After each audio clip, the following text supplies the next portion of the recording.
जय गुरु जी, शुक्राना गुरु जी, भाई गुरु जी का खालसा, भाई गुरु जी की फतेह। गुरु जी अपने सामने बिठाकर, वाहे गुरु जी और शिव जी के सामने बिठाकर श्री गुरु नानक देव जी की साखी सुनवाने को कह रहे हैं और इसे संगत तक पहुंचा रहे हैं। मैं आपकी सदा सदा शुक्रगुजार रहूंगी गुरु जी।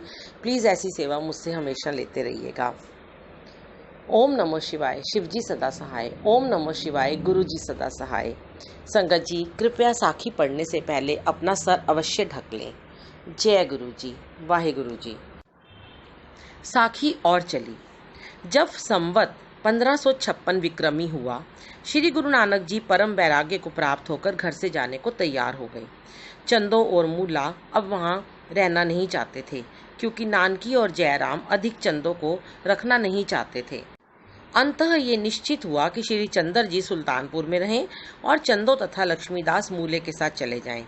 जाते समय चंदो ने जब श्री नानक देव जी की ओर देखा तो बहुत क्रोध में आग बबूला होकर बोली, मैं पूछती हूँ हे नानक, क्या इसी बलबूते पर विवाह किया था?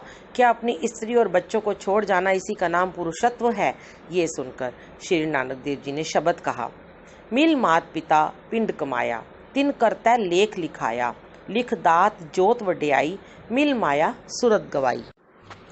मूरख मन काहे कर से माणा, उठ चलना खसमै पाणा रहाओ, तज साध सहज सुख होए, कर छड़ने रह न कोय, किच खाजै किच कर जाइए, जे बाहुर दुनिया पाइए, सज काया पट हडाए, फुरमायस बहुत चलाए, कर सेज सुखाली सोवै, हथी पाउदी काहे रोवै, कारज कुम्मण वाणी पाई, पाप पत्थर तरन न जाई, पाओ बेड़ा जियो चढ़ाओ, कहो नानक देवै काहू।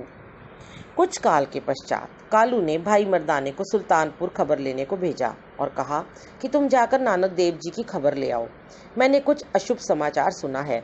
मर्दाना सुल्तानपुर में आया। मर्दाने ने नानक जी को तपस्वी वेश में देखा। नानक जी से पूछने लगा कि ये घटना क्या देख रहा हूँ। नानकी ने कहा, हे मर्दाना, जो कुछ देख रहे हो वही घटना प्रत्यक्ष है। यदि कुछ पूछना चाहते हो तो स्वयं नानक जी से पूछ देखो, जो कुछ कहे वही खबर पिताजी को दे देना। साखी और चली। मर्दाना श्री गुरु नानक जी से सम्मान पूर्वक मिला तथा कहने लगा कि नानक देव, ये क्या स्वरूप धारण कर लिया है? गुरु जी ने कहा, हमने तुमको तार गुण दिया था, मैं तो तुम्हारी प्रतीक्षा में था, मैं चाहता हूँ कि तुम हमारे साथ चलो। मर्दाने ने कहा, क्या आप किधर को जाने का विचार रखते हैं? गुरु जी ने हंसकर फुरमाया, भाई, जिधर उस परमात्मा की आज्ञा होगी उधर चले जाएंगे। मर्दाने ने कहा, मैं तो आपकी खबर लेने आया हूँ। कालू जी और माता जी मेरी प्रतीक्षा में होंगे तथा आप अपने साथ आपको ले जाना चाहते हैं। तब गुरु जी ने कहा, हमारे साथ रहने से भूखा प्यासा रहने का सौभाग्य प्राप्त होगा। यदि सुख खान पान चाहते हो तो तलवंडी चले जाओ। मर्दाने ने कहा, हे गुरुदेव, अब मैं आपको छोड़कर कहीं भी जाने का नहीं हूँ। गुरु जी ने कहा कि तार बजाओ। तब मर्दाने ने कहा, मैं तार नहीं जानता। गुरु जी ने कहा, हमने तुमको तार का वर दे रखा है, वह कहाँ रखा है? मर्दाने ने कहा, जहाँ आपने रखा होगा वहीं पड़ा होगा।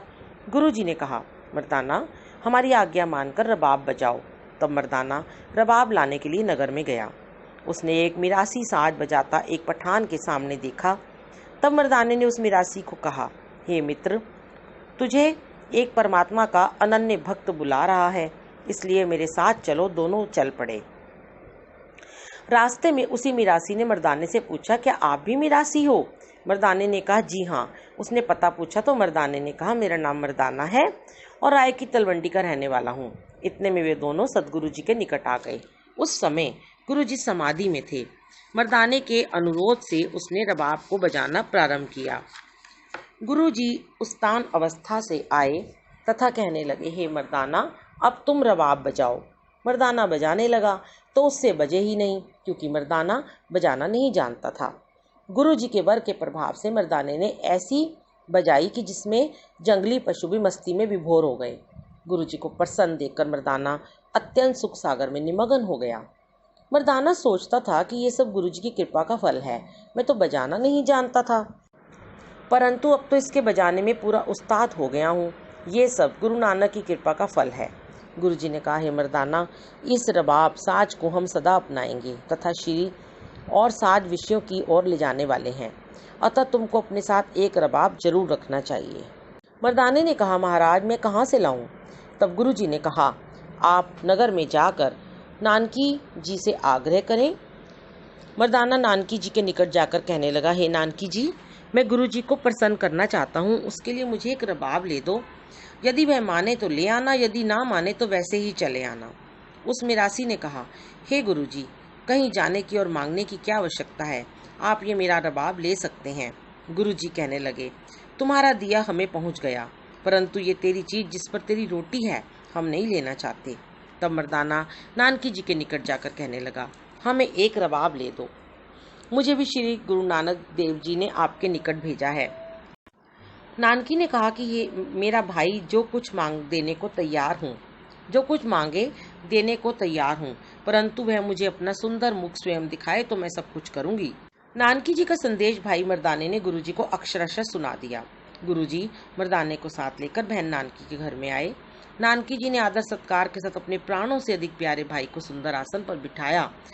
तब गुरुजी ने कहा, बहन जी हमारा एक कथन मानो। नानकी जी ने कहा कि जो कुछ आज्ञा करो उसे मैं सहर्ष स्वीकार करूंगी, परंतु आप मेरे पास ही निवास करो। गुरुजी ने कहा, आपको विश्वास दिलाता हूँ कि आप जिस समय याद करोगी मैं उस समय उपस्थित हो जाऊंगा, इसलिए मुझे अपने पास ही समझो। फिर रबाब की मांग की गई। नानकी जी ने कहा, हे मर्दाना, आप बाजार जाकर जितनी कीमत का रबाब चाहिए ले आओ, उसकी कीमत मैं दे दूंगी। फिर गुरुजी ने बाले को बुलाया। जब बाला आया तब गुरुजी ने कहा, हे बाला, तुम हमें प्रिय हो, ऐसा मालूम होता है कि तुम इस पर कुछ कुपित हो। बेचारा बाला कांप कर कहने लगा कि हे गुरुदेव, मेरी क्या शक्ति है जो आपके लिए मेरे मस्तक पर एक बल भी पड़े, परंतु ये संसार अनेक बातें करता है। गुरुजी ने कहा, हे बाला, संसार श्वान तुल्य है, तू हमारे शरीर के माता पिता के लिए संदेश लेकर जाओ और उनको शुभ संदेश दे आओ। बाला तो तलवंडी को चला गया और मर्दाना रबाब लेने चला गया। सभी घर मिरासियों के देखे कहीं भी मर्दाने का सत्कार ना हुआ। उदास होकर वापस आ गया तथा लोगों की ओर से जो अपशब्द सुने थे, जैसे किसी ने मर्दाने को कुराहिया अर्थात बुरे मार्ग का पथिक, सभी कुछ गुरुजी को सुना दिए। गुरुजी ने कहा, मर्दाना चिंता न करो, संसार झक मारता है, यही संसार एक दिन तेरी स्तुति के गीत गाएगा। अब तू जा और अच्छा रबाब लेकर आ। मर्दाने ने कहा, गुरुदेव रबाब कहीं प्राप्त नहीं हुआ। गुरुजी ने कहा, हे मर्दाना, इसी वन में एक गांव जाटों का है, उसका नाम अकबरपुर है और 2 नदियों के मध्य में है। वहाँ एक मिरासी का घर है, उसका नाम फिरंदा है और उसे फेरू भी कहते हैं। उससे रबाब मांगो, यदि ना दे तो हमारा नाम लेना। मर्दाने ने कहा, गुरुजी कीमत के रुपए भी तो चाहिए। गुरुजी ने कहा, रुपए नानकी जी से ले लो। मर्दाने ने नानकी जी से 7 रुपए लेकर गुरुजी के दर्शन किए। गुरुजी की आज्ञा पाकर मर्दाना रबाब लाने को चला। 3 दिन में मर्दाना उस गांव में पहुंचा। फेरू फिरंदे का पता पूछता फिरता था। 2 दिन तक उसका कोई पता नहीं चला। मर्दाना निराश होकर वापस लौटने की सोचने लगा। साखी और चली। जब फिरंदे को ढूंढते ढूंढते मर्दाने को 3 दिन व्यतीत हो गए, तब फिरंदा अचानक मिल गया। फिरंदे ने पूछा, आप कौन हैं? तब मर्दाने ने बताया कि मेरा नाम मर्दाना है तथा मैं फिरंद रबाबी को, जिसका नाम फेरू है, ढूंढ रहा हूँ। फिरंदे ने मर्दाने का पूरा पता पूछा। मर्दाने ने कहा, मैं तलवंडी राय का रहने वाला रबाबी हूँ। गुरु नानक देव एक साधु हैं, मैं उसका सेवक हूँ। उसकी आज्ञा से मैं आपसे रबाब एक प्रकार का साज लेने आया हूँ। आप मुझसे कीमत लेकर रबाब दे दो। उसी समय फिरंदा गया और रबाब लेकर आ गया। फिरंदे ने कहा, हे मर्दाना, यह रबाब आपके समक्ष है तथा आप ले सकते हैं, परंतु शर्त यह है कि यह रबाब सिवाय बेदी नानक के और किसी के आगे नहीं बजाना, क्योंकि जहाँ से मैंने ये रबाब प्राप्त किया है उनकी यही आज्ञा है तथा ये इसकी कीमत है। मर्दाने ने कहा कि यदि आपकी आज्ञा हो तो मैं इसे तनिक बजाकर देख लूं। फिरंदे ने कहा कि ये तो गुरु नानक देव जी के सामने ही बजाना उचित है और मैं भी नानक देव का दर्शन करना चाहता हूँ। मर्दाने ने कहा, मैं उन्हीं के लिए ही लेने आया हूँ तथा इनकी परीक्षा भी उन्हीं की आज्ञा से करना चाहता हूँ। फिरंदे ने कहा कि जैसे आपकी इच्छा। मर्दाना रबाब मेल कर रबाब बजाने लगा। रबाब में से निरंकार निरंकार की आवाज़ आने लगी। फिरंदा और मर्दाना दोनों गुरुजी के दर्शनों को चले। कुछ दिनों के पश्चात गुरुजी के पास आ गए, प्रणाम करके बैठ गए। गुरुजी ने कहा, मर्दाना, इतने दिन व्यतीत कर आए हो। मर्दाने ने कहा, सतगुरु आप सर्वत्र हो। फिर तमाम व्यथा सुनाई। फिर गुरुजी ने फिरंदे से पूछा, तब फिरंदे ने कहा, हे गुरुदेव, आप भूल नहीं सकते, जब द्वापर युग में आप हरिचंद थे और मैं आपका सेवक था। आपने मुझे एकाग्र भक्ति का उपदेश दिया था। मैं आपके समक्ष सरोद बजाया करता था। आपकी मुझ पर अपार कृपा थी। गुरुजी ने कहा, आपका नाम क्या है? क्या आपका नाम क्या था?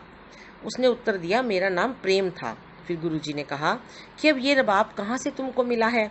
उसने कहा, हे गुरुदेव, मैं इसी रबाब को नगर से 3 मील दूर जाकर बजाता और ईश्वर भक्ति करता रहा। इसके पश्चात फिरंदा रबाबी गुरुजी की अपार स्तुति करके तथा प्रणाम करके और आज्ञा लेकर चला गया। मर्दाना उसे विदा करने के लिए दूर तक गया। अचानक वह फिरंदा मर्दाने की आंखों से कहीं अलोप हो गया। मर्दाना हैरान था। अब मर्दाना गुरुजी के पास आया।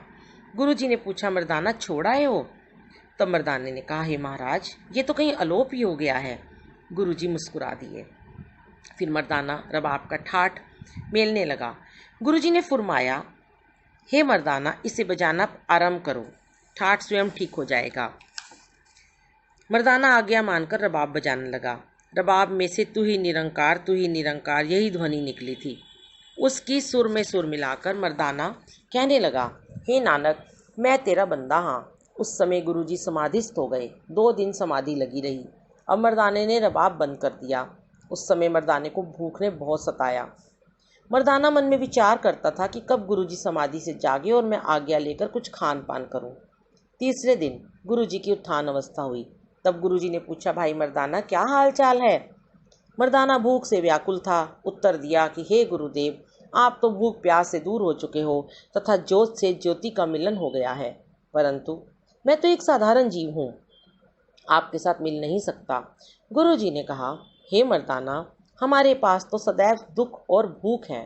मर्दाने ने कहा, हे सद्गुरु, हमें अपने जैसा कर लो, नहीं तो हमारा कोई और इलाज करो, तभी हम लोग आपके साथ रहने की शक्ति प्राप्त कर सकते हैं। गुरुजी ने कहा, हे मर्दाना, ये दोनों ताकतें उस परमात्मा के हाथ हैं। मेरे साथ रहकर तो उस परमात्मा की इच्छा के साथ खेलना होगा। यदि तुम्हारे भीतर सहन शक्ति हो तो रहो, नहीं तो आप जा सकते हो। मर्दाने ने कहा कि आप हमें छुट्टी दे दो।